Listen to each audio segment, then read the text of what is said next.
Donc bonjour à tous, dans cette vidéo nous allons voir comment créer un nouveau composant et l'importer dans notre composant principal. C'est parti. Alors voici notre code comme nous l'avons laissé la dernière fois, donc nous allons simplement ici voir comment créer un nouveau composant que nous allons directement importer dans notre navigateur tout simplement. Donc voici notre page comme nous l'avons laissé la dernière fois, donc le bonjour à tous que nous avons créé ici dans notre code. Maintenant ce que nous allons faire c'est justement créer un nouveau composant. Donc ce qu'on va faire c'est qu'on va commencer par créer un nouveau fichier dans notre src ici. On peut l'appeler comme on veut, donc test.js par exemple, ça peut marcher aussi.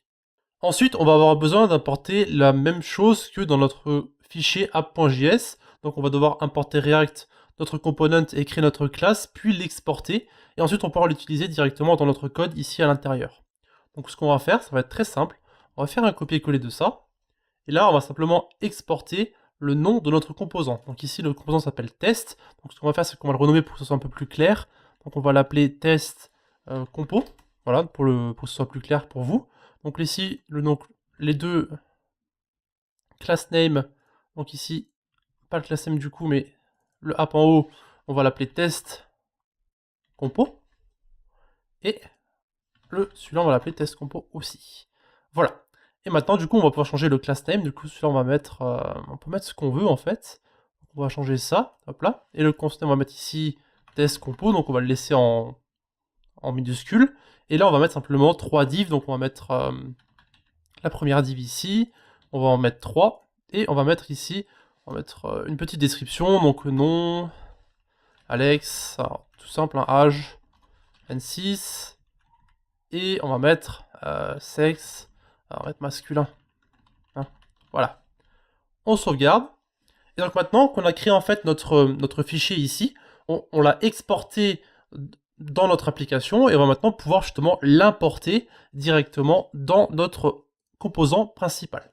Ici, ce qu'on va faire, c'est qu'on va devoir importer, comme on l'a fait ici pour React, notre composant. Donc on se rend dans le composant principal. On va mettre import. Donc ici, on va mettre simplement le nom de notre fichier. Donc c'était test compo. From, et là on va mettre le nom du fichier, donc /, et là on va mettre test compo. Et donc ici ça va simplement importer notre composant qu'on a créé avant, et on va maintenant pouvoir l'importer à l'intérieur ici. Donc ce qu'on va faire, c'est qu'on va enlever le header qui est ici. On s'en moque un petit peu, voilà, hop, ça. Et maintenant, pour importer notre composant, on va mettre simplement ça à l'intérieur d'une balise orpheline. Donc on va mettre test compo / comme une balise orpheline. On sauvegarde. Et on va voir dans notre application maintenant ce qui vient de se passer. Vous pouvez voir que le composant que nous avons créé est bien ici. Et si on le modifie, qu'on met par exemple ici Justine, 25 ans, féminin, et qu'on va de nouveau sur notre application, vous pouvez voir que ça a bien changé ici. Bien sûr, je rappelle que j'ai bien entendu lancé mon serveur avec npm start quand je l'ai fait dans les autres vidéos. Mon serveur est toujours lancé. Voilà. Alors n'oubliez pas surtout d'importer le fichier, ce sont les erreurs que les gens font la plupart du temps parce que ils exportent bien la classe, mais ils ne vont pas ensuite l'importer, autrement le fichier ça ne va pas marcher tout simplement. Donc ici, le nom n'a aucune importance, vous pouvez exporter la classe, mais mettez bien le même nom en haut et en bas, sinon ça ne marchera pas. Et n'oubliez pas d'importer aussi correctement avec les bonnes majuscules, minuscules, etc. Enfin, il faut bien respecter la classe, autrement ça ne fonctionnera pas.